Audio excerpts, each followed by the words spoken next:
जय हिंद साथियों, आप सभी का स्मार्ट स्टडी वन में स्वागत है। आज से हम लोग साइंस की एक सीरीज स्टार्ट कर रहे हैं। साइंस में हम लोग पहले बायोलॉजी स्टार्ट कर रहे हैं और बायोलॉजी आप किसी भी एग्ज़ाम की तैयारी कर रहे हैं जहां साइंस से सवाल पूछे जाते हैं तो ये सीरीज से एक भी सवाल आपका बाहर नहीं जाएगा। हम लोग पहले थ्योरी कंप्लीट कर लेंगे। थ्योरी कंप्लीट होने के बाद हम लोग हर एक चैप्टर से कम 200 से ज़्यादा सवाल करेंगे। आपका साइंस कमज़ोर है तो आप मेरे साथ जुड़ें, कोई भी एग्ज़ाम में साइंस का सवाल आपका नहीं छूटेगा। देखिए, तो चलिए हम लोग स्टार्ट करते हैं। पहले देखते हैं कि पहले हम लोग इस वीडियो में क्या क्या पढ़ने वाले हैं, इसे कंप्लीट कर लेते हैं। देखिए, इस वीडियो में हम लोग पढ़ेंगे तो पहले तो बायोलॉजी के बारे में समान परिचय देखेंगे, इसके बाद जीवों के गुण देखेंगे, फिर देखिए कोशिकीय संगठन।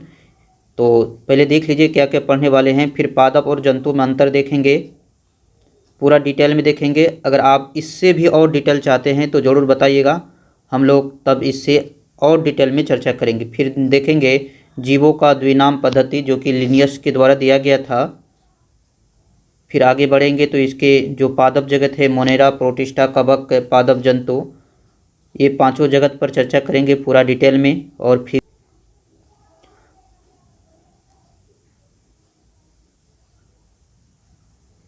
इसके बाद पादप है। पादप में आप सभी को पता है कि 5 thallophyte, bryophyte, pteridophyte, gymnosperm, angiosperm, तो ये सभी पर हम लोग चर्चा करेंगे। देख सकते हैं आप इधर देखिए, जिम्नोस्पर्म है जिसमें कि पाइनस, साइकस ये सब आते हैं। फिर एंजियोस्पर्म जिसे कि हिंदी में कहते हैं अनावृत बीजी।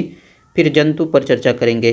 फिर आगे बढ़ेंगे तो देखिए अगले टॉपिक है हमारे पास, ये सभी पर चर्चा करेंगे। फिर जंतु जगत की बात करेंगे और ये तो सबसे कठिन लगता है बायोलॉजी में हर एक को, है ना। संघ जो कि नॉन कोडेटा संघ में आते हैं, कोडेटा, नॉन कोडेटा संघ, पेरीफेरा, इस पर चर्चा करेंगे।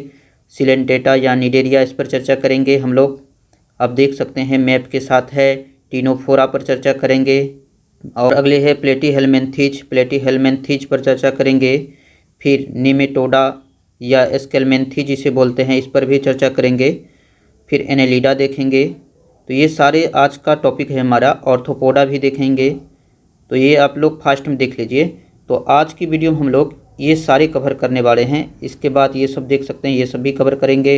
रोगवाहक कीट का नाम क्या है, कौन कौन से कीट जो है रोगवाहक है, ये सभी देखेंगे। मोलस्का भी देखेंगे, यहाँ से सवाल पूछे जाते हैं। कोई भी एग्ज़ाम हो यहाँ से सवाल पूछे जाते हैं। फिर देखिए हेमिकाडेटा देखेंगे।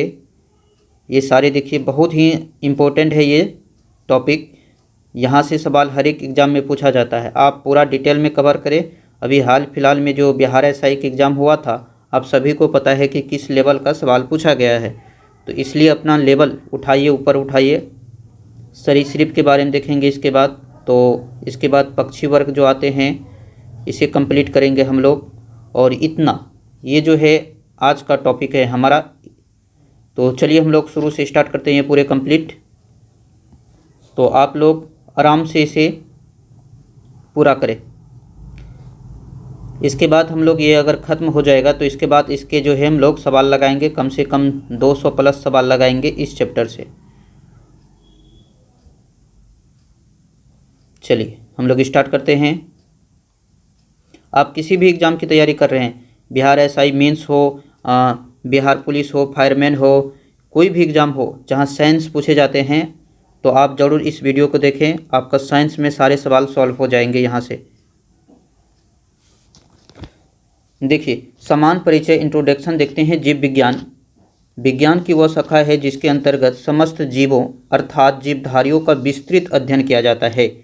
बायोलॉजी शब्द जहाँ से सवाल बनेगा वहाँ पर हम हाईलाइट करेंगे, और यहाँ पर पहले से पेन भी चलाया है जहाँ से सवाल पूछे जाते हैं, तो इस पर आपको ज़्यादा फोकस करना है। तो बायोलॉजी शब्द का प्रयोग सर्वप्रथम 1801 ईस्वी में, कुछ बुक में आपको 1802 भी मिलेगा, तो यहाँ 1801 है। तो 1801 में लेमार्क जो कि फ्रांस के थे और ट्रेविरेनस जर्मनी के थे किया। तो सवाल पूछेगा बायोलॉजी शब्द का प्रयोग कौन किया था, तो उत्तर कहना हमें लेमार्क और ट्रेविरेनस।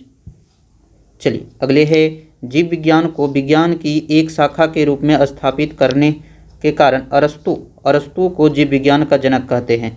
तो जीव विज्ञान का जनक किसे बोला जाता है, तो अरस्तु को बोला जाता है। इसकी पुस्तक है। इसके बाद देखिए अरस्तु को जंतु विज्ञान का जनक भी कहा जाता है। तो जंतु विज्ञान का जनक कौन है? अरस्तु है। इनकी पुस्तक है हिस्टोरिया एनिमल। ये पुस्तक का नाम कई बार पूछे जाते हैं, तो आपको ध्यान रखना है हिस्टोरिया एनिमिलियम पुस्तक है किसकी? अरस्तु को। इसमें लगभग 500 जंतुओं का वर्णन किया है। इसके बाद आता है थियोफ्रेटस। थियोफ्रेटस को वनस्पति विज्ञान का जनक कहा जाता है।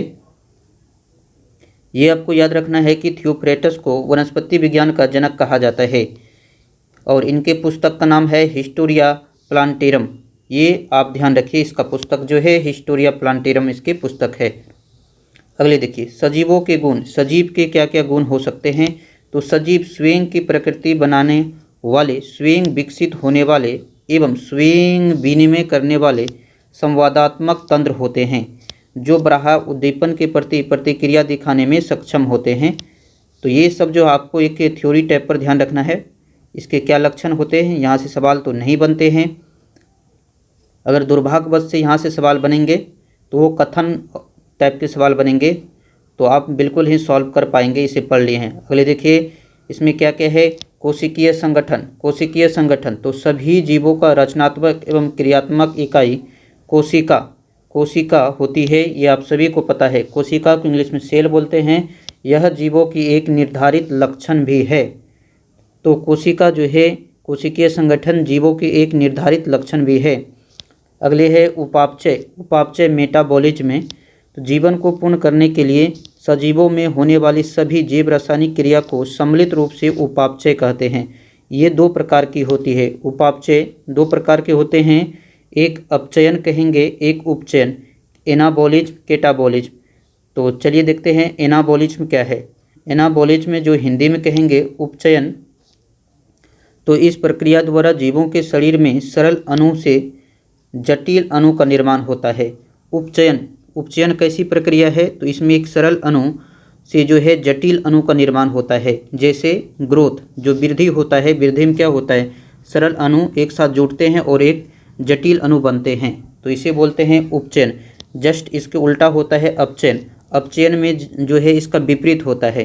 तो अपचयन में जो है सरल अणु टूटकर, जो जटिल अणु है वो टूटकर सरल अणु का निर्माण करते हैं। तो इसके एग्जाम्पल आपको याद रखना है कि इसमें जो है, इसके एग्जाम्पल है श्वसन। श्वसन में ऊर्जा मुक्त होती है। तो यहाँ से सवाल बनता है श्वसन कैसी प्रक्रिया है? श्वसन कैसी प्रक्रिया है? तो ये सब आप ध्यान रखिए। और हम लोग तो लास्ट में सवाल देखेंगे, यहाँ से क्या क्या सवाल बनेगा, सारे सवाल कवर करेंगे। अगले देखिए, वृद्धि, जो ग्रोथ है, तो ग्रोथ क्या होता है? इस प्रक्रिया के अंतर्गत भोजन का उपयोग कर जीवों में नई कोशिका का निर्माण होता है। तो जीव में नई कोशिका का निर्माण होगा, तभी वो ग्रोथ कर पाएंगे। अगले देखिए, प्रजनन। प्रजनन क्या है? तो प्रजनन तो जीवों द्वारा अपने समान जीवों को जन्म देने की क्षमता प्रजनन कहलाती है। जीवों की यह मुख्य गुण है। हर एक जीव अपने जैसे संतान को पैदा करता है। सिंपल भाषा में उसी को कहेंगे प्रजनन। जैसे बकरी बकरी के बच्चे को ही जन्म देंगे ना, गाय तो गाय के बच्चे को जन्म देंगे ना, गाय कहीं बकरी को जन्म नहीं दे सकता है। तो इसे ही प्रजनन बोलते हैं, प्रजनन। अगले देखिए, चेतना। तो यह सजीवों को निर्धारित करने वाला गुण है। इसके अंतर्गत संवेदनशीलता आती है। चेतना के अंतर्गत जो है संवेदनशीलता आती है, अर्थात सभी जीवों में अनुभूति करने एवं प्रकाश, ताप, जल, गुरुत्वीय एवं रासायनिक पदार्थों के आदि के प्रति प्रतिक्रिया करने की क्षमता होती है। प्रतिक्रिया करने की क्षमता होती है, इसे ही चेतना बोलते हैं। आप इसे उद्दीपन शक्ति बोल सकते हैं। और अगले देखिए, उपयुक्त के अलावा इसमें जो होंगे गति होंगे, पोषण होंगे, उत्सर्जन भी सजीवों के लक्षण के अंतर्गत आते हैं। तो सजीव के लक्षण गति, पोषण, उत्सर्जन, यहाँ से सवाल बनेंगे इनमें से कौन सजीव के लक्षण नहीं है। चलिए आगे देखिए कि इन लक्षणों से स्पष्ट है कि पौधे तथा जंतु दोनों ही सजीव हैं। पौधे और जंतु दोनों ही सजीव है। निम्नलिखित लक्षणों के आधार पर आगे हम लोग देखेंगे कि पौधे और जंतु में विभेद किया जा सकता है। तो चलिए हम लोग देखते हैं पादप और जंतु में अंतर। किस किस आधार पे, ऐसा कौन कौन से आधार है जिसके आधार पर हम पौधे और जंतु को अलग कर सकते हैं। देखिए, पहली तो कोशिका भित्ति है। कोशिका भित्ति, तो कोशिका भित्ति जो है पादप कोशिका में पाई जाती है। कोशिका भित्ति पादप कोशिका में पाई जाती है, जो कि सेल्यूलोज की बनी होती है। जंतु कोशिका में कोशिका भित्ति के जगह पे कोशिका झिल्ली पाई जाती है। तो आपको याद रखना है कि कोशिका भित्ति केवल पादप कोशिका में पाई जाती है जो कि सेल्यूलोज से बने होते हैं। जंतु कोशिका में कोशिका भित्ति के जगह पे कोशिका झिल्ली पाई जाती है। कंप्लीट हो गया। अगले देखिए, अगले जो है हमारे पास क्लोरोप्लास्ट। तो क्लोरोप्लास्ट केवल पादप कोशिका में होते हैं, है ना। देखिए, क्लोरोप्लास्ट में क्लोरोफिल की उपस्थिति के कारण पादप हरे होते हैं, ये केवल पादप कोशिका में पाए जाते हैं, जबकि जंतु कोशिका में क्लोरोप्लास्ट जो है नहीं पाए जाते हैं। मान लेते जंतु कोशिका में पाया जाता तो जंतु भी हरे होते, हम सब हरे भरे दिखते। चलिए अगले देखिए, अगले है रसधानी, रस से धानी। तो रसधानी जो है पादप कोशिका में बड़ी रसधानी पाई जाती है जो कोशिका द्रव से भरी रहती है, और जंतु कोशिका में पादप कोशिका की तुलना में छोटी रसधानी पाई जाती है। अगले है तारककय। तो कुछ पादप में तारककय जो है नहीं होता है, और जंतु कोशिका में अक्सर केंद्र के पास तारककय पाया जाता है, अक्सर जो है केंद्र के पास पाया जाता है, और कोशिका विभाजन में तारककय सहायक होता है। ये भी आपको याद रखना है कि तारककय कोशिका विभाजन में सहायक होता है। अगले है पोषण। देखिए पोषण, तो पादप अपना भोजन स्वयं तैयार करते हैं, इसलिए इसे क्या बोलते हैं, स्वपोषी बोलते हैं। और जंतु अपने भोजन हेतु पौधे एवं अन्य जीवों पर निर्भर करते हैं। जंतु जो है पौधे या अन्य जीवों पर निर्भर होते हैं, इसलिए इसे परपोषी बोलते हैं। लेकिन इनके अपवाद है युगलिना। युगलिना एक जंतु होते हुए भी ये क्या करते हैं, ये स्वपोषी है, ये परपोषी नहीं है। तो ये अपवाद आप ध्यान रखिए युगलिना का। चलिए अगले है, क्या है अगले कि मोशन, जो गति होते हैं।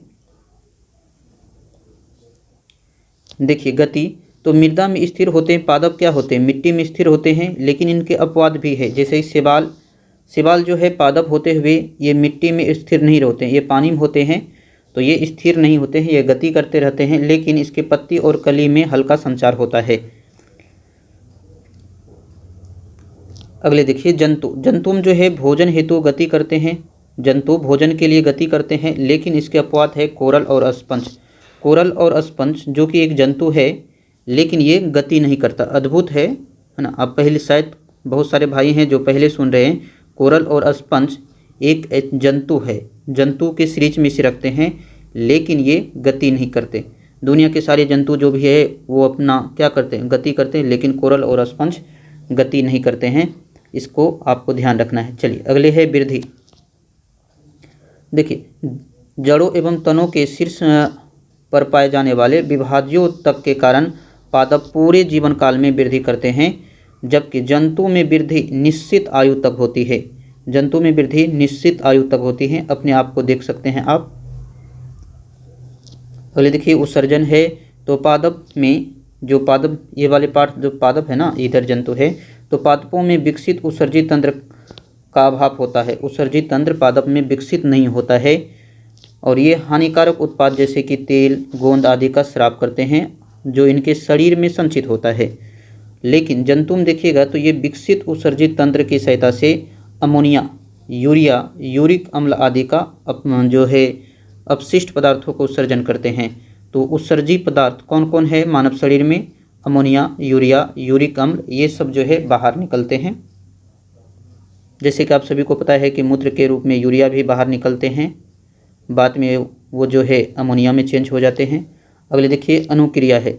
अनुक्रिया क्या है कि पादप में तंत्रिका तंत्र एवं संवेदी अंग का अभाव होता है, जिस कारण विभिन्न उद्दीपन, प्रकाश, संपर्क आदि के प्रति इनकी प्रतिक्रिया जो होती है वो धीमी होती है, जबकि जंतु में विकसित तंत्रिका तंत्र एवं संवेदी अंग पाए जाते हैं जो उद्दीपन के तुरंत प्रति जो है प्रतिक्रिया देते हैं।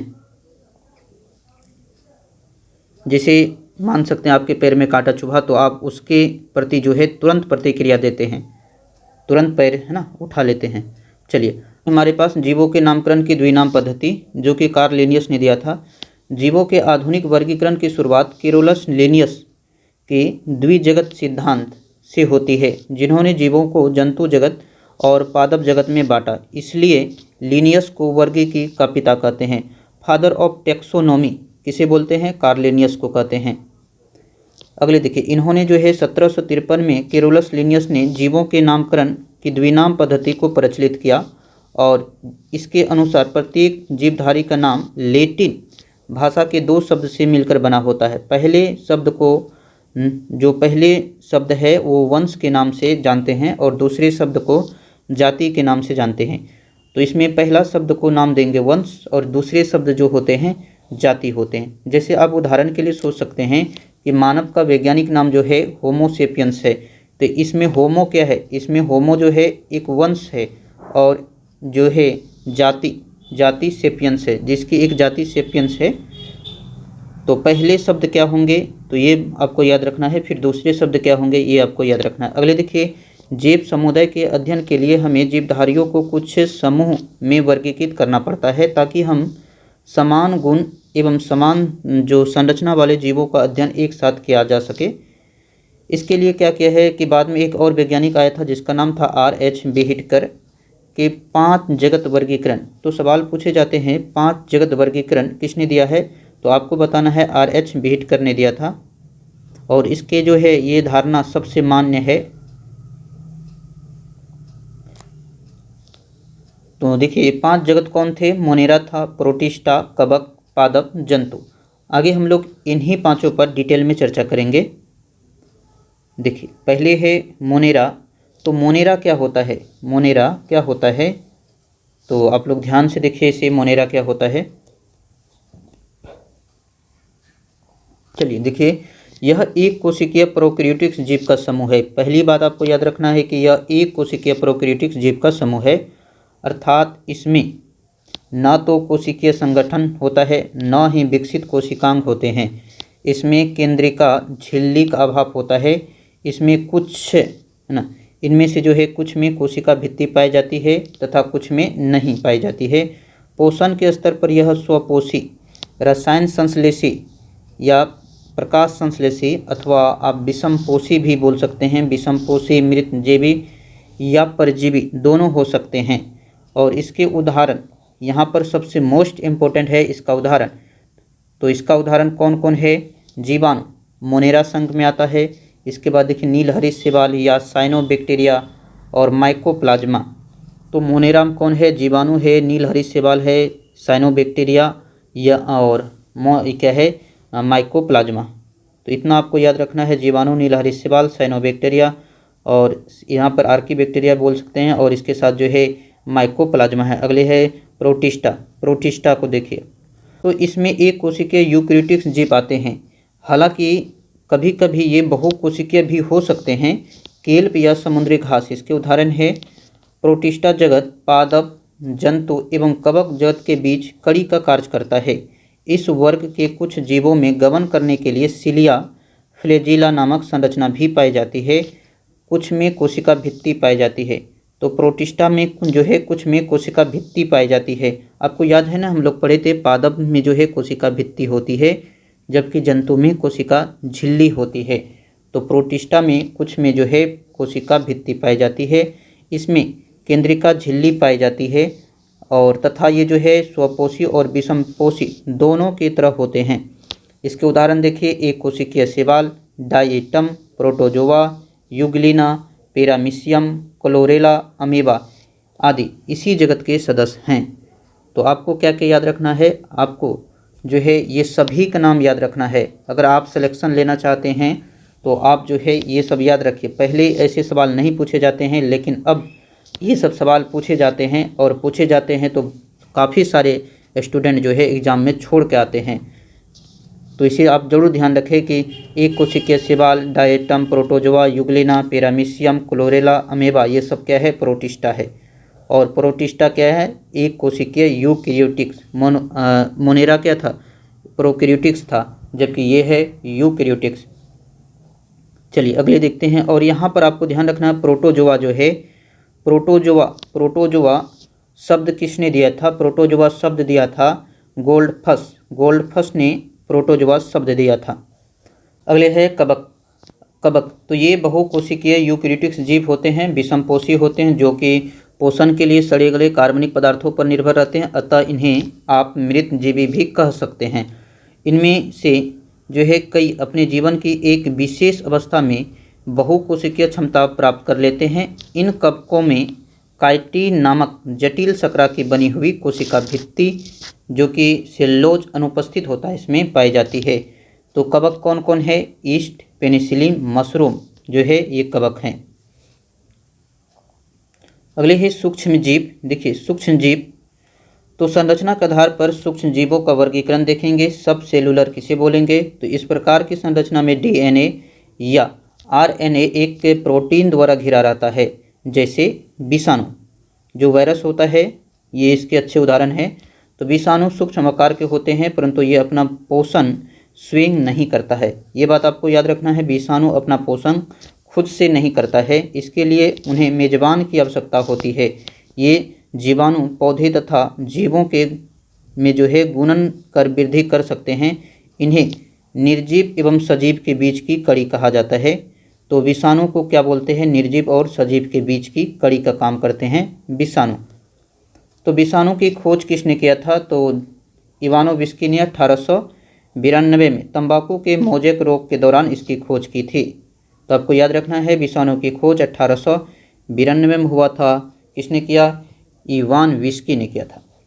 अगले देखिए, कुछ समान रोग जो है जैसे कि जुकाम, फ्लू, खांसी आदि विषाणुओं के कारण होते हैं। पोलियो और खसरा जैसी खतरनाक बीमारी भी वायरस के कारण होती है, ये आपको याद रखना है।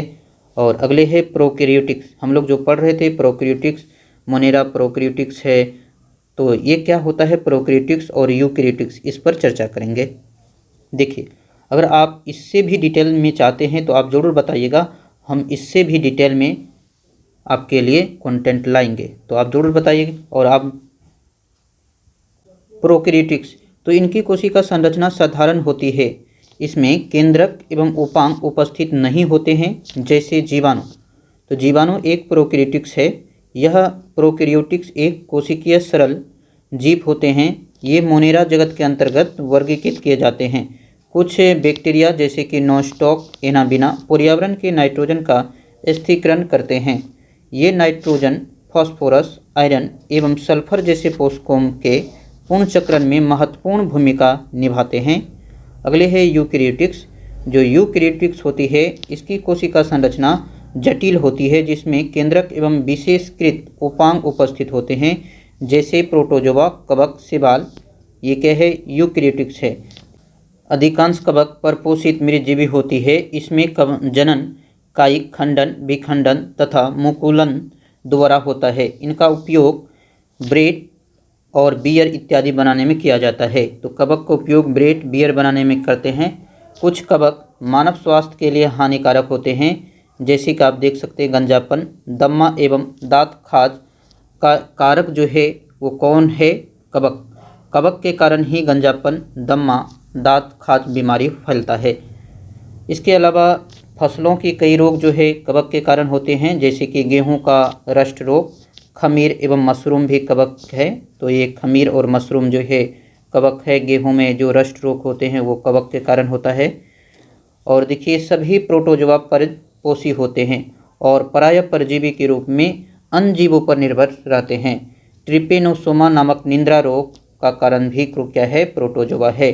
तो ट्रिपेनोसोमा नामक जो है एक निंद्रा रोग है, ये नींद की बीमारी है, जो किससे होता है? आपको याद रखना है, प्रोटोजोआ से होता है। और साथ ही मलेरिया, पेचिस जैसे रोग भी प्रोटोजोआ से होता है। तो प्रोटोजोआ से मलेरिया भी होता है और पेचिस भी होता है। अगले देखिए, नोट देखिए कि सर्दी, जुकाम तथा फ्लू में एंटीबायोटिक दवा प्रभावशाली नहीं होती है, क्योंकि ये विषाणु द्वारा फैलते हैं। तो सर्दी, जुकाम, फ्लू में एंटीबायोटिक दवा प्रभावशाली नहीं होते हैं, काम नहीं करता है। इसके पीछे रीजन है क्योंकि ये विषाणु द्वारा फैलते हैं। और नेक्स्ट है क्या? पादप। देखिए पादप, तो पादप प्लांट की बात करेंगे। यह सेल्यूलोज से बने कोशिका भित्ति वाले बहुकोशिकीय यूकैरियोटिक जीव का समूह है। ये स्वपोषी होते हैं और प्रकाश संश्लेषण प्रक्रिया द्वारा स्वयं अपना भोजन बनाते हैं। अतः क्लोरोफिल धारक सभी पौधे इस वर्ग के सदस्य हैं। इनका शरीर उत्तक एवं अंगों से निर्मित होता है। पादप को निम्न वर्गों में बांटते हैं। देखिए कौन कौन वर्ग है। तो पादप में आपको क्या क्या याद रखना है, तो आप देख चुके हैं सेल्यूलोज से बने होते हैं, कोशिका भित्ति, और ये यूकैरियोटिक्स जीव के अंतर्गत आते हैं, प्रोकैरियोटिक्स नहीं, यूकैरियोटिक्स। देखिए थैलोफाइट, तो इन पौधे के शरीर के सभी घटक पूर्ण रूपेण विभेदित नहीं होते हैं, अर्थात आप कह सकते हैं कि इनकी संरचना मूल, तना और पत्ती में विभाजित नहीं होती है। इस वर्ग के पौधे को समांतर शैवाल कहा जाता है। बहुतों बार ये सवाल पूछा गया है कि शैवाल किस वर्ग के पौधे को शैवाल बोलते हैं, तो उत्तर करना है थैलोफाइट। और ये मुख्यतः जो होते हैं जलीय पादप होते हैं, जैसे कि यूलोथ्रिक्स, स्पायरोगायरा, कारा। देखिए फिगर दिखाते हैं, ये है स्पायरोगायरा, ये समुद्र में होते हैं स्पायरोगायरा जो कि पानी के अंदर होते हैं, और यूलोथ्रिक्स कुछ इस तरह होते हैं। क्या इसमें आप देख रहे हैं, इसमें कुछ नहीं है, ना तो तना है, ना तो जड़ है, ना ही पत्ती है, तो ये है यूलोथ्रिक्स। और ये है कारा, कारा ये भी क्या है, जो कि इसमें जड़, तना, पत्ती कुछ नहीं होता है, ये थैलोफाइट में आता है। चलिए आगे देखिए, अगले वर्ग है क्या है, ब्रायोफाइट। ब्रायोफाइट, तो ब्रायोफाइट में देखिए, ब्रायोफाइट आप बोल सकते हैं, ब्रायोफाइट बोले या ब्रायोफाइटा बोले, कुछ भी बोल सकते हैं, दोनों मिलते जुलते हैं। कहीं पर कुछ लिखा, कहीं पर आप देखिएगा ब्रायोफाइट लिखा होता है, कहीं ब्रायोफाइटा लिखा रहता है, तो इससे पर जो है आप कन्फ्यूज ना हो।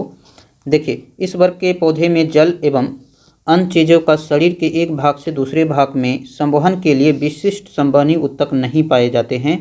ये पादप तना और जो है पत्ती जैसे संरचना में विभाजित होती है। इसमें तना और पत्ती होंगे लेकिन जड़ नहीं होता है। पहले थैलोफाइट था, थैलोफाइट में ना तो तना था, ना तो पत्ती था, ना ही जड़ था, मतलब तीनों में से कुछ नहीं था। लेकिन ब्रायोफाइट में आप देखिएगा तो इसमें पत्ती और तना होता है, जबकि जड़ नहीं होता, ये आपको याद रखना है। और इस वर्ग के पौधे को पादप वर्ग का उभयचर, मोस्ट इंपॉर्टेंट क्वेश्चन, पादप वर्ग का उभयचर किसे बोलते हैं, ब्रायोफाइटा को। इसके उदाहरण याद रखिए, मॉस और मार्केसिया। मॉस को क्या बोलते हैं, जो कि फ्यूनेरिया भी बोलते हैं। और आप यहाँ पर इसके फिगर देख सकते हैं कि ये किस तरह होता है। मार्केसिया ये है और ये है मॉस, देखे होंगे बहुत सारे जंगल झाड़ में ये देखे होंगे। अगले देखिए टेरिडोफाइट। टेरिडोफाइट में सारे कुछ होंगे, जड़ भी होंगे, तना भी होंगे, पत्ती भी होंगे। तो इन पौधे का शरीर जड़, तना तथा पत्ती में विभाजित होता है। इनमें संवहन उत्तक भी होता है। जड़ है तो संवहन उत्तक होगा, अर्थात इसमें जो उदाहरण इनके हैं वो फर्न और मार्सिलिया, हॉर्सटेल इसके उदाहरण है। ये सब जो है टेरिडोफाइटा समूह में आता है। चलिए अगले देखते हैं कि देखिए कि इन तीनों वर्ग के पादप में जन्नांग अप्रत्यक्ष होते हैं और इसमें बीज उत्पन्न करने की क्षमता नहीं होता है। और ये है फर्न, आप ये बहुत देखे होंगे अपने घर के आसपास, अगर किसी के घर गांव में है, गांव वाले इलाके में है तो ये देखे होंगे, है ना, ये वाले यही है फर्न, बहुत देखे होंगे। और ये धान की फसल के साथ देख सकते हैं एजोला। तो एजोला भी क्या है, एक जो है टेरिडोफाइट है। अगले समूह है हमारे पास जिम्नोस्पर्म, जिसे आप इंग्लिश में हिंदी में बोलेंगे अनावृत बीजी। इंग्लिश में जिम्नोस्पर्म, हिंदी में अनावृत बीजी। ये पौधे नग्न बीजी होते हैं। नग्न बीजी कहने का मतलब है कि इनके बीज फल के अंदर नहीं होते हैं।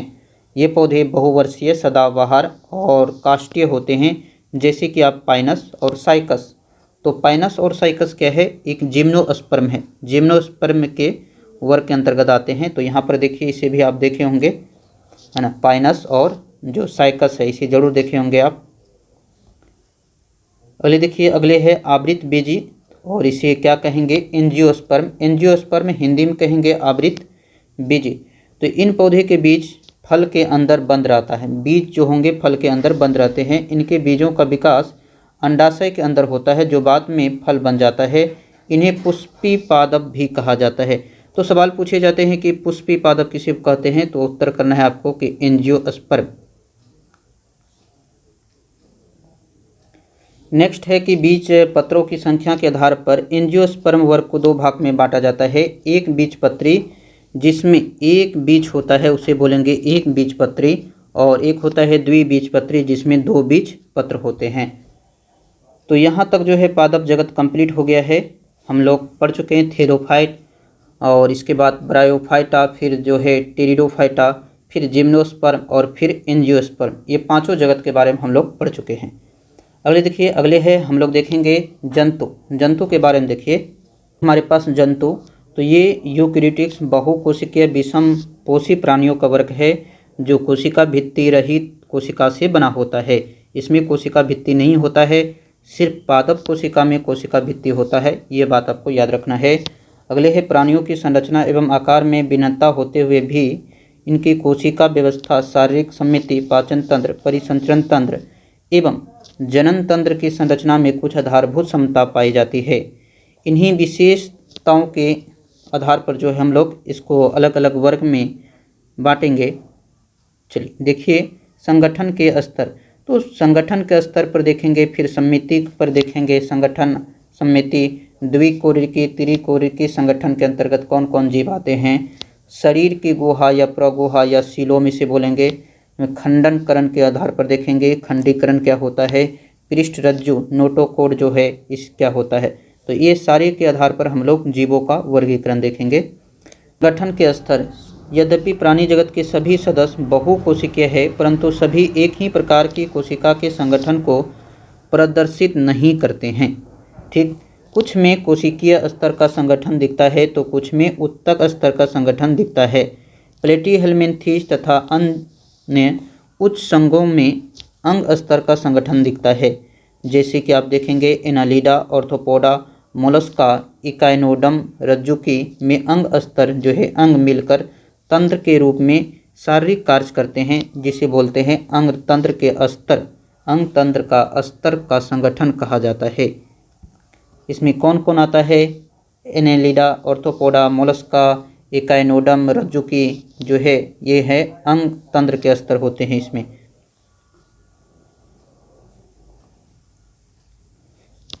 नेक्स्ट है कि विभिन्न प्राणी समूह में अंगतंत्र विभिन्न प्रकार की जटिलताएं प्रदर्शित करते हैं, जैसे किसी में खुला परिसंचरण तंत्र होता है तो किसी में बंद परिसंचरण तंत्र। आप सभी ने पढ़ा होगा परिसंचरण तंत्र में 2 प्रकार के होते हैं, एक खुले परिसंचरण तंत्र, दूसरा बंद परिसंचरण तंत्र। ये सभी का डिटेल हम लोग देखेंगे बाद में। अभी सिर्फ देख रहे हैं कि जंतु में किस किस आधार पर आप जंतु को अलग अलग वर्ग में बांट सकते हैं।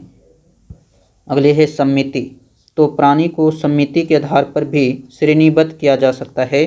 और समिति तो स्पंज में पाई जाती है जिसमें जो है किसी भी केंद्रीय अक्ष से गुजरने वाली रेखा इन्हें 2 बराबर भागों में विभाजित नहीं करती। और इसमें जो है सिलेंटेटा, टीनोफोर जो होता है, इकाइनोडम में अरीय समिति पाई जाती है। तो किस में अरीय समिति पाई जाती है, अरीय समिति किस में पाई जाती है, तो टीनो जो सिलेंट्रेट है, टीनोफोर है और इकाइनोडम, ये तीनों में अरीय समिति पाई जाती है, जिसमें किसी भी केंद्रीय अक्ष से गुजरने वाली रेखा प्राणी के शरीर को 2 समरूप भाग में विभाजित करती है।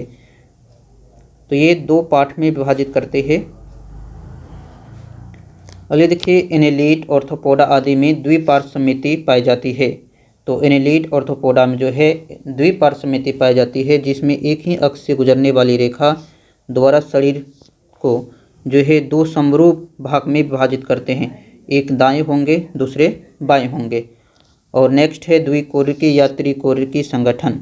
क्या होता है द्विकोरिकी या त्रिकोरिकी संगठन, तो ये जो है सिलेंट्रेट जैसे प्राणी में कोशिका 2 भ्रूणीय स्तरों जैसे ब्राहा, एक्टोडम एवं आंतरिक एक्टोडम में व्यवस्थित होती है। ये प्राणी द्विकोरिक कहलाते हैं। वे प्राणी जिनके जो है विकसित भ्रूण में तृतीय भ्रूण स्तर अर्थात इसे आप बोलेंगे मीसोडम उपस्थित होते हैं, उसे क्या बोलते हैं, त्रिकोरिकी कहलाते हैं वो। जैसे कि प्लेटीहेल्मिन्थेस से रज्जुकी तक के प्राणी। तो त्रिकोरिकी किसे बोलेंगे, मीसोडम उपस्थित होनी चाहिए उसमें, तो उसे आप त्रिकोरिकी बोलेंगे। नेक्स्ट है प्रगुहा या शरीर की गुहा। शरीर भित्ति तथा आहार नाल के बीच में गुहा की उपस्थिति अथवा अनुपस्थिति वर्गीकरण का महत्वपूर्ण आधार है। मत्त्वचा से आच्छादित शरीर गुहा को देह गुहा या प्रगुहा कहते हैं। इसमें युक्त प्राणी को प्रगुह्य प्राणी कहेंगे, जैसे एनेलिड, मोलस्का, ऑर्थ्रोपोडा, इकाइनोडर्म और कार्डेटा। बाद में हम लोग देखेंगे कार्डेटा, नॉन कोडेटा और कोडेटा संघ देखेंगे। तो यहाँ पर आपको ये ध्यान रखना है। अगले है कि कुछ प्राणी में यह गुहा मीसोडर्म से आच्छादित नहीं होती है।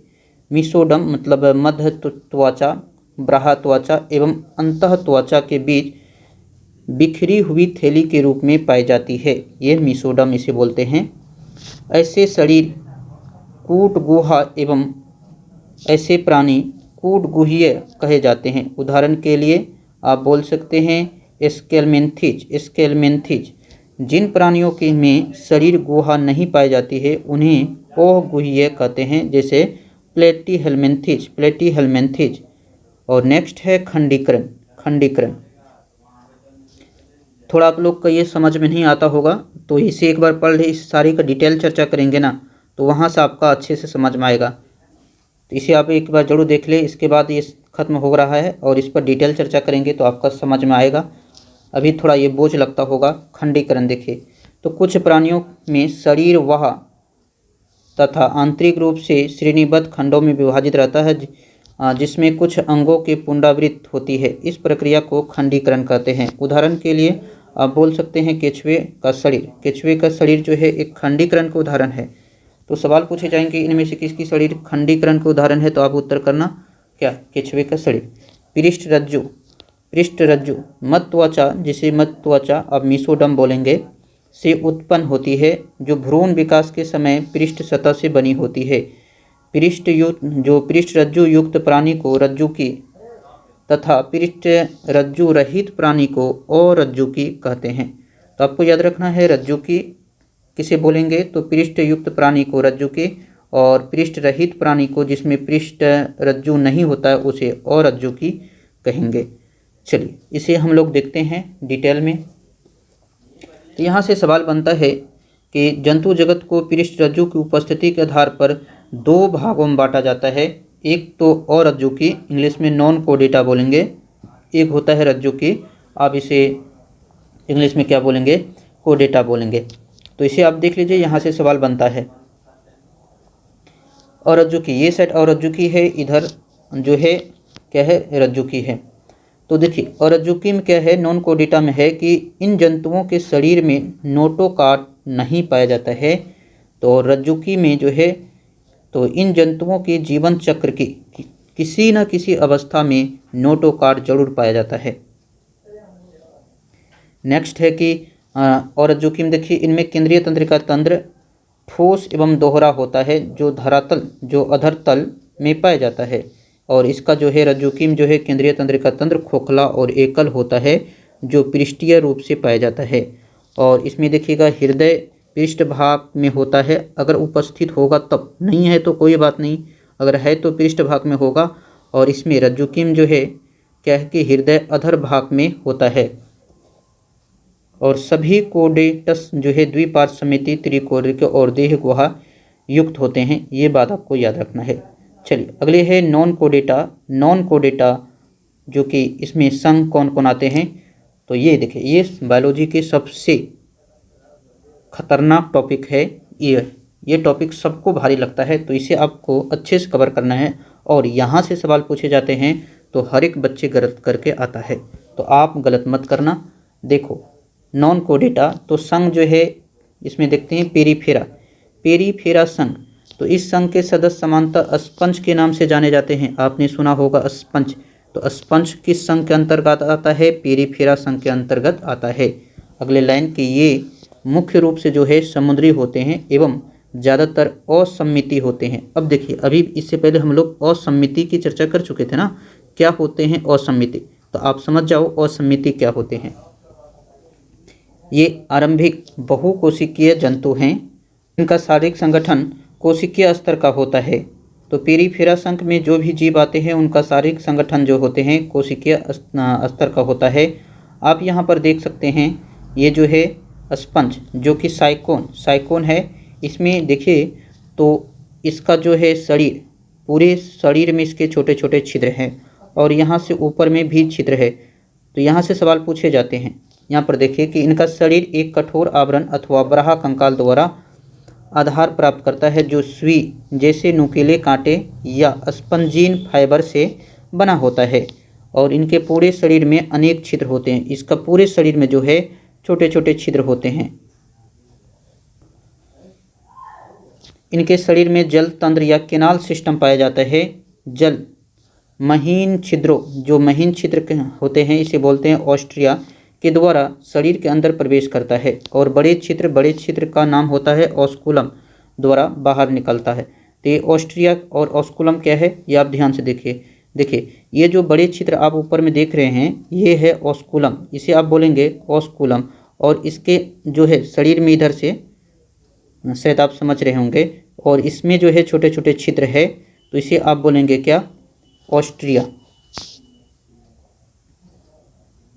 चलिए आगे देखते हैं हम लोग जल। इसी में देखिए कि इसमें जो स्पंज में होता है, जल परिवहन के रास्ते से आहार ग्रहण, श्वसन, गैसों का आदान प्रदान तथा अपशिष्ट का निष्कासन आदि कार्य होता है। एक ही रास्ते से सारे काम होते हैं।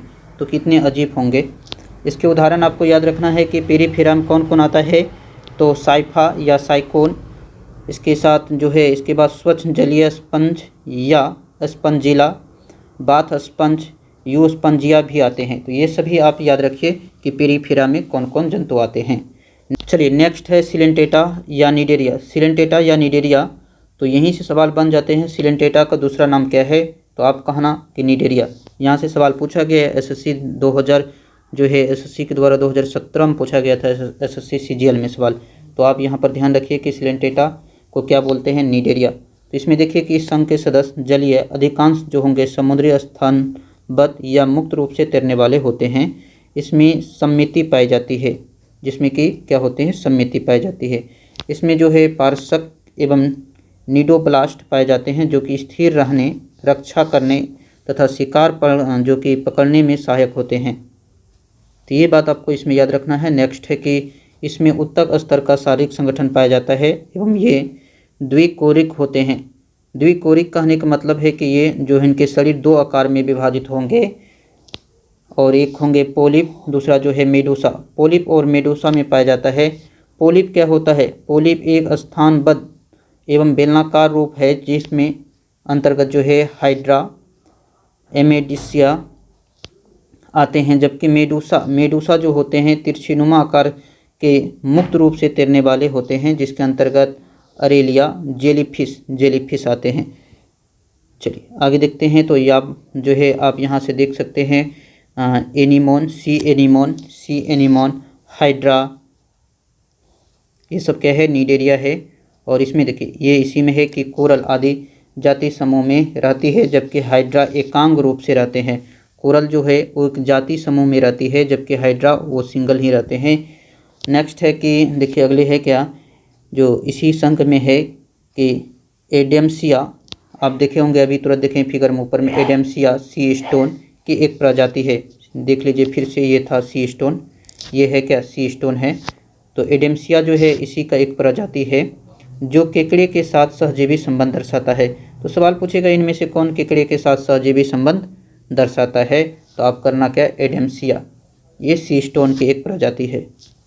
नेक्स्ट है कि आप ये बॉक्स में देखिए कि क्या करा कि हाइड्रा में श्वसन अंग तथा रक्त अनुपस्थित होते हैं। हाइड्रा में श्वसन अंग और रक्त अनुपस्थित होते हैं तथा श्वसन जो है इसमें विसरण के माध्यम से होता है। और नेक्स्ट है टीनोफोरा संघ। तो टीनोफोरा संघ में जो है कौन कौन आते हैं, यहाँ से सवाल पूछे जाते हैं।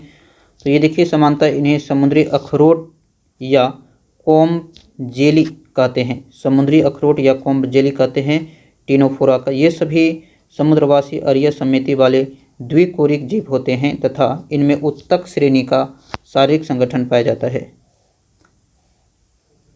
नेक्स्ट है कि इसमें जो है इसी में है कि शरीर में 8 बराह पक्षमाभी कॉम्प्लेट्स पाए जाते हैं, जो चलने में सहायक होते हैं।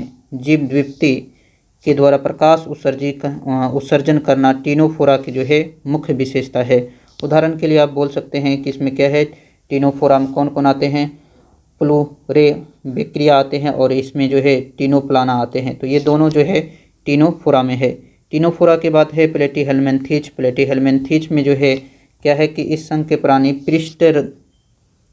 तो इसमें देखिए कि इस संघ के प्राणी पृष्ठाधार के रूप में चपटे होते हैं और इन्हीं कारण इसे बोलते हैं चपटे कृमि।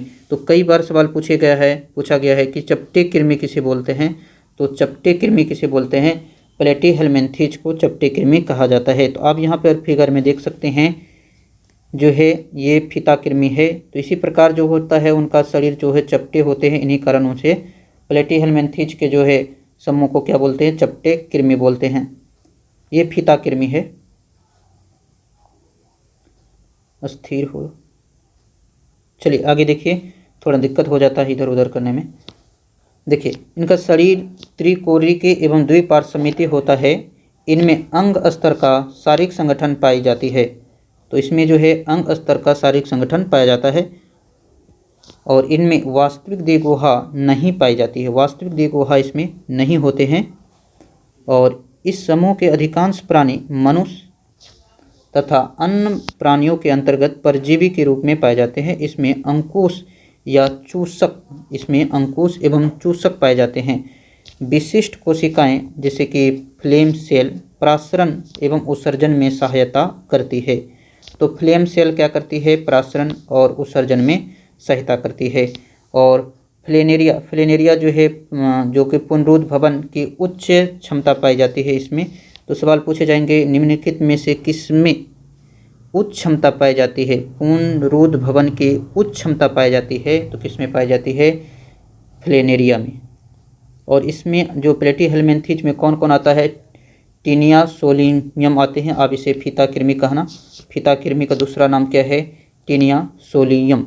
आगे देखिए जो कि क्या बोलते हैं इसे, फेसियोला जो है ये भी क्या है एक प्लेटीहेल्मिन्थीज के अंतर्गत आता है।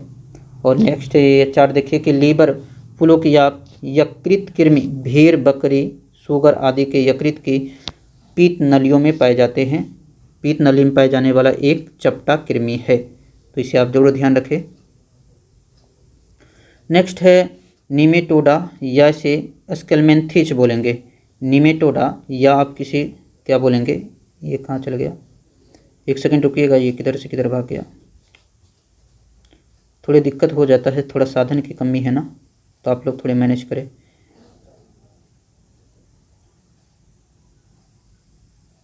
बहुत मुश्किल से वीडियो बनाना पड़ता है आपके लिए।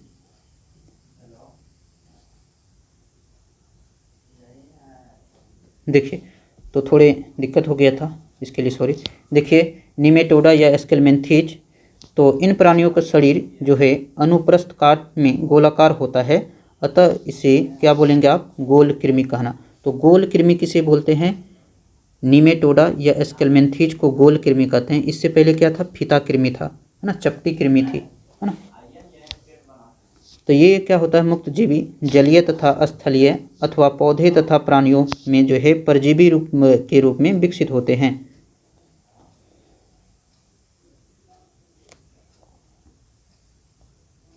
ये द्विपार्श्वमिति त्रिकोणीय या वास्तविक देहगुहा वाले जीव हैं जिनका शरीर संगठन अंग तंत्र स्तर का होता है।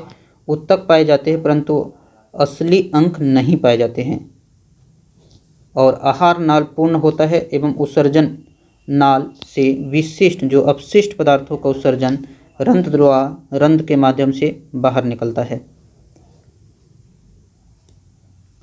नेक्स्ट है कि समानतः इन्हें बीमारी फैलाने वाले परजीवी के रूप में जाना जाता है। जैसे हाथी पाँव के वाहक फाइलेरिया कृमि, हाथी पाँव के वाहक कौन है, फाइलेरिया कृमि, एवं आंत में पाए जाने वाले गोल कृमि तथा पीन कृमि। अक्सर मादा नर से लंबी होती है। इस समूह में जो है मादा वो नर से लंबी होती है। कहानी कुछ उल्टा है, मादा जो है नर से लंबी होती है, तो सोच सकते हैं कहानी कुछ उल्टा है। उदाहरण देखिए गोल कृमि और पीन कृमि। आप इसका ये भी नाम ध्यान रखें क्योंकि फंसाने के लिए एग्जामिनर आजकल चालाक हो गया है।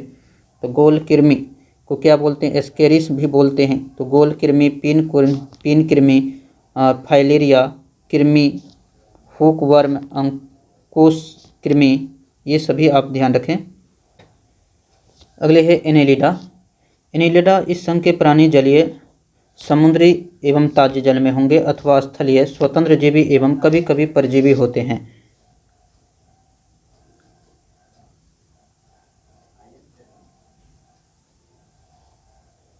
और वास्तविक द्विगुहा वाले ये द्विपार्श्वमिति त्रिकोणीय तथा अंग स्तर के संगठन को प्रदर्शित करती है। आप यहाँ पर देख सकते हैं केचुए, केचुए जो है इस संघ के अंतर्गत आते हैं और इसके शरीर की सतह स्पष्ट जो है खंड अथवा विखंडों में बांटी होती है, इसलिए इस संघ को एनेलिडा कहते हैं। एनेलिडा कहने का मतलब है इनका शरीर जो है खंड अथवा विखंडों में बटी होंगी। निरिस, निरिस देखिए, निरिस में नर तथा मादा अलग होते हैं, परंतु केचुए तथा जोंक में नर तथा मादा पृथक नहीं होते हैं। केचुए और जोंक में नर और मादा अलग अलग नहीं होता है। उदाहरण के लिए देखेंगे नेरिस फेरेटिमा जो कि केचुए को बोलते हैं, और हिरुडेनिरिया ये भी क्या है, रक्त चूसक जोंक है, एक जोंक जो कि पानी के अंदर रहता है। आप में से बहुत सारे भाई हैं जो कि जोंक से डरते हैं। आगे देखिए ऑर्थोपोडा। ऑर्थोपोडा जो है यह जो है प्राणी जगत का सबसे बड़ा संघ है। मोस्ट इंपॉर्टेंट सवाल बनेंगे यहाँ से, प्राणी जगत का सबसे बड़ा संघ कौन सा है? ऑर्थोपोडा। पृथ्वी पर लगभग 2/3 जाति ऑर्थोपोडा का है। अगर आप ये पृथ्वी पर 3 मानते हैं कि टोटल पृथ्वी पर 3 जाति है, तो उनमें से 2 जो है वो क्या है? ऑर्थोपोडा है। ये द्विपार्श्वमिति त्रिकोणीय तथा प्रगुहे होते हैं तथा इनमें अंग स्तर का संगठन पाया जाता है। इसमें खुला परिसंचन तंत्र यानी रक्त वाहिका अनुपस्थित होंगे पाया जाता है, अतः रुधिर वाहिका में नहीं बहता बल्कि देहगुहा ही रक्त से भरी रहती है। रक्त रंगीन होते हैं। ऑर्थोपोडा का रक्त जो है रंगहीन होगा।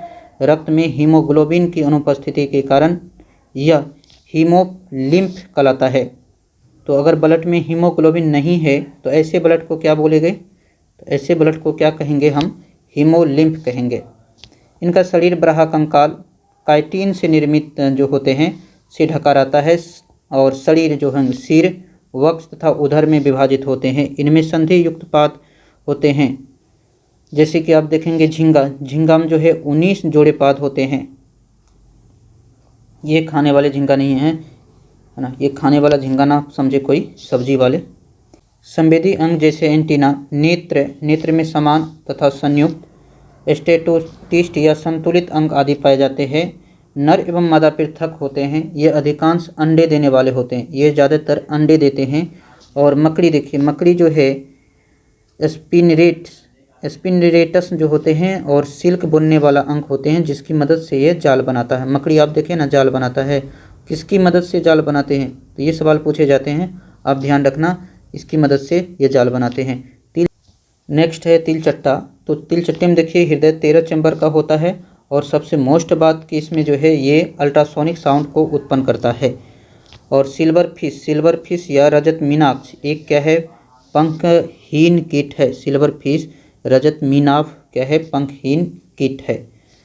जो मच्छर खटमल में प्रतिस्कंदन पाया जाता है और जो है, परंतु ये बड़े में नहीं पाए जाते हैं। तो ये सब कॉमन बात है, उतना इम्पोर्टेंट नहीं है। देखिए अगले है कि पेरीपेटस एक यह जो है एक लिविंग फॉसिल्स ओकशेरुकी है जो ओनिकोफेरा वर्ग से संबंधित है। यह एनेलिडा एवं ऑर्थोपोडा को जोड़ने वाले लिंक के रूप में जाना जाता है। पेरीपेटस को क्या बोलते हैं? एनेलिडा और ऑर्थोपोडा को जोड़ने वाले लिंक के रूप में जाना जाता है। और नेक्स्ट है कि हॉर्सो क्रेप या लिमुलस। तो एक समुद्री ऑर्थोपोडा है जो एक केकड़ा न होकर मकड़ी वर्ग के जो है एरेनिडा से ज़्यादा करीब संबंध रखते हैं। ये भी एक क्या है? लिविंग फॉसिल्स है। और नेक्स्ट देखिए यहाँ पर जो है, यहाँ से सवाल पूछे जाते हैं। देखिए आगे देखिए, ये चार्ट आपको याद रखना है। इसमें क्या है कि जोड़े हुए पैरों के आधार पर ऑर्थोपोडा को अलग अलग वर्ग में बांटते हैं। क्रेटेशियन और मिरियापोडा, एनेक्निडा और इंसेक्टा। ये इंसेक्टा क्या है? एक कीट वर्ग। तो इसमें देखिए अलग अलग आधार पर देखेंगे इसके वर्गीकरण। आवास में जो होते हैं ये मुख्य रूप से जलीय होते हैं और मिरियापोडा जो होते हैं स्थलीय होते हैं। और ये जो है एरेक्निडा स्थलीय होते हैं, और ये कीट वर्ग के जो है ये भी क्या होते हैं, जलीय एवं दुर्लभ रूप से जलीय होते हैं। शायद इसे आप लोग नहीं देखते होंगे, चलिए बड़ा कर लेते हैं थोड़ा सा। चलिए अगले है पाद। तो क्रेटेशियन में जो है 5 जोड़े पाद होते हैं, मतलब पैर होते हैं। मिरियापोडा में कोई पाद नहीं होते हैं, और एनेक्निडा में 4 जोड़े पाद होते हैं, और इंसेक्टा में जो है 3 जोड़े पाद होते हैं। और सबसे इम्पोर्टेंट है श्वसन। तो इस जो क्रेटेशियन है वो गिल्स के द्वारा श्वसन लेते हैं, और मिरियापोडा जो है ट्रेकिया के माध्यम से श्वसन लेता है, सांस लेता है। और एनेक्डिना जो है ट्रेकिया और बुक लंग्स दोनों के माध्यम से सांस लेता है। इंसेक्टा यानी कीट वर्ग जो है ट्रेकिया के माध्यम से सांस लेता है। और इनके बारे में आप देख सकते हैं, इनके फिगर देखिए यहाँ पर जो है पहले से लिखा हुआ है कि नोट कर दिए हैं। देखिए यहाँ पर जीव का नाम देके वो किस संघ में आते हैं ये सवाल पूछे जाते हैं, जैसे कि झींगा, अगले है क्रेफिश, केकड़ा, ये सब जो है क्या है, क्रिस्टेशियन, जो कि पहले वर्ग देखे थे ना, क्रिटेशियन। चलिए दिखाते हैं फिर से, यहाँ पर देखे थे ना क्रिटेशियन, तो ये क्रिस्टेशियन वर्ग में आते हैं ये सब जीव। ये जीव आपको याद रखना है कि ये है क्रिटेशियन। झींगा, क्रेफिश, केकड़ा किस में आता है, ये देखिए क्रेफिश है, ये क्रेफिश जो कि क्रिटेशियन वर्ग में आता है। और ये रहता कहाँ पे, जल में रहता है, 5 पैर होते हैं, और गिल्स के माध्यम से ये सांस लेता है। और अगले है क्या है कि अगले देखिए ये जो है मिलीपीड, सेंटीपीड, जो कि कनखजूरा बोलते हैं, हिंदी में आप इसे कनखजूरा बोल सकते हैं, सेंटीपीड। ये क्या होंगे, स्थलीय होंगे, और ट्रेकिया के माध्यम से सांस लेता है। और नेक्स्ट है घून देखा होगा आप लोग ने, मकड़ी, बिच्छू, घून या कुटकी आप बोलेंगे इसे, घून या कहें तो कुटकी नहीं। और एक बात में है कि टिक या किलनी, ये सारे जो है इसमें 4 पैर होते हैं, और ट्रेकिया के माध्यम से सांस लेते हैं। ट्रेकिया और बुक लंग्स के माध्यम से सांस लेते हैं ये वहाँ। चलिए आगे देखते हैं हम लोग। अगले है जो इसी में है जो है तितली ना, ये आप समझ रहे ना, ये सेम वर्ग के अंतर्गत वर्गीकृत है। जैसे कि यहाँ पर ये सेट देखेंगे तो ये सेट में देखिए इंसेक्टा कीट वर्ग। तो सवाल पूछे जाते हैं इनमें से कौन कीट है, तो देखिए तितली, मांत, घरेलू मक्खी, टिड्ढा, जुएं, तिलचट्टा, दीमक, खटमल, ये सारे क्या है, कीट है। ये सारे जो है कीट है। दीमक क्या है, दीमक जो है देखिए कीट है। कीट वर्ग में ये सब वर्गीकृत किए जाते हैं, और इसमें क्या होंगे, 3 जोड़े टांग होंगे, और ये ट्रेकिया के माध्यम से क्या होता है, सांस लेते हैं। नेक्स्ट है हमारे पास, चलिए आगे देखते हैं कि आर्थिक रूप से महत्वपूर्ण कीट के उदाहरण। कुछ ऐसे कीट हैं जो कि हमारे लिए अति महत्वपूर्ण है, तो इसे आपको याद रखना है। एपिस होते हैं मधुमक्खी, बांगबिक्स जो कि रेशम कीट होता है, और लेसीफर जो है इसे आप लाख कीट बोलेंगे। ये आर्थिक रूप से अति महत्वपूर्ण है, आप इसे जरूर ध्यान रखें। नेक्स्ट देखिए रोगवाहक कीट। कुछ कीट ऐसे हैं जो कि रोग फैलाता है, इसे बोलते हैं रोग फैलाने वाला कीट। इनमें देखिए कि घरेलू मक्खी से क्या क्या फैलता है, तो टाइफाइड, हैजा, इसे कोलरा बोलेंगे, डायरिया, ये जो है घरेलू मक्खी से फैलता है। घरेलू मक्खी से टाइफाइड, हैजा, डायरिया ये सारे घरेलू मक्खी से फैलता है। रेड फ्ली जो है ब्यूबोनिक फ्लैग, इससे फैलता है। सेंट फ्लाई से कालाजार होता है। सीसी मक्खी सबसे इम्पोर्टेंट है, सीसी मक्खी जो है अफ्रीकन स्पेंजिन सिनकोना, इसी से फैलता है। नेक्स्ट देखिए मच्छर, इनमें से सभी इम्पोर्टेंट है ये। मच्छर से क्या होता है, मलेरिया, एनोफिल मच्छर होते हैं। डेंगू, चिकनगुनिया, जापानी इंसेफेलाइटिस, पहली बार जापान में ये मिला था, इसलिए इसका नाम ही रख दिया था जापानी इंसेफेलाइटिस। पीली जो कि पीला ज्वर है, एडिज मच्छर के काटने से होता है। इसके बाद है फाइलेरियसिस, इसे क्यूलेक्स मच्छर के से फैलता है, फाइलेरियसिस। बेट बग जो है टाइफस बुखार होता है बेट बग। चलिए अगले संघ है मोलस्का संघ में जो है कि मोलस्का संघ जंतु जगत का दूसरा सबसे बड़ा संघ है। पहले था आर्थ्रोपोडा, दूसरा है क्या, मोलस्का। मोलस्का संघ तो जंतु जगत का दूसरा सबसे बड़ा संघ है। ये प्राणी स्थलीय अथवा जलीय मतलब लवणीय और अलवणीय दोनों में होंगे। इनका शरीर द्विपार्श्वमिति त्रिकोणिकी तथा प्रगुह्य होती है। इनकी देह गुहा बहुत कम होती है तथा शरीर में थोड़ा विखंडन होता है। शरीर कोमल होते हैं जो कि कठोर कैल्शियम के कवच द्वारा ढका रहता है। इनमें खुला परिसंचरण तंत्र पाया जाता है एवं श्वसन एवं जो है उत्सर्जन तंत्र का भी ये कार्य करते हैं। मुंह में भोजन हेतु रेती जुहा पाई जाती है जो रेती के समान घिसने का कार्य करती है। सिर पर संवेदी स्पर्शक पाई जाती है ना, आप कह सकते हैं कि इनके सिर पर जो है एंटीना लगे होते हैं। नेक्स्ट देखिए, समांतर नर एवं मादा पृथक होते हैं तथा अंडे देने वाले होते हैं। उदाहरण आपको याद रखना है कि इसका उदाहरण कौन कौन है।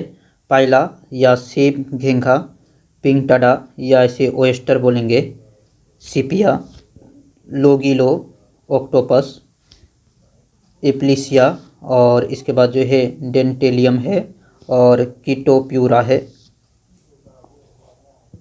ये सभी जो इनके उदाहरण हैं। नेक्स्ट देखिए आगे है कि आर्थिक रूप से महत्वपूर्ण कीट, शायद ये पढ़ चुके हैं हम लोग तो वही रिपीट हो गया है। तो चलिए इसे आगे बढ़ जाते हैं। मोलस्का संघ पढ़ चुके हैं, जंतु जगत का दूसरा सबसे बड़ा संघ है और शायद उसमें फ्रेश नहीं दिखा था तो आप इसमें एक बार वीडियो को पॉज करके इसमें पढ़ ले, इसमें फ्रेश दिख रहा है।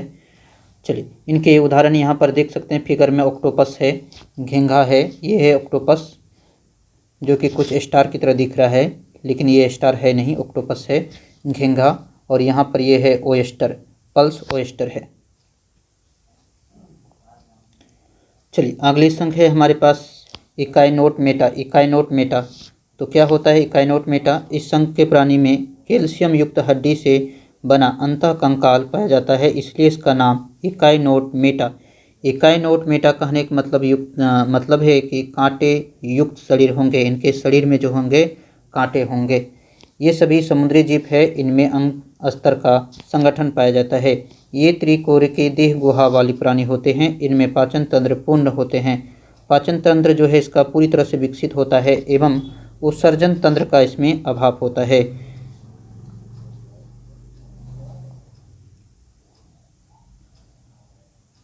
एम्बुरेक्रल तंत्र या जल संबंध तंत्र बोलेंगे आप इसे। इस संघ के विशेषता है जो गमन, भोजन गहन जो कि भोजन ग्रहण करने के लिए श्वसन में सहायक होता है। नर एवं मादा जो है पृथक होते हैं। इसके उदाहरण में देखिए एस्टेरियस, इसे तारामीन बोलेंगे, ज़्यादा फेमस नाम है तारामीन, आप इसे एस्टेरियस भी ध्यान रखना। और अगले है कि ओफियूरा, ओफियूरा इसे भंगूर तारा बोलेंगे आप, भंगूर तारा। इसके बाद है इकाइनस, समुद्री अर्चिन बोलते हैं इसे। और होलोथुरिया या समुद्री आर्किड, होलोथुरिया या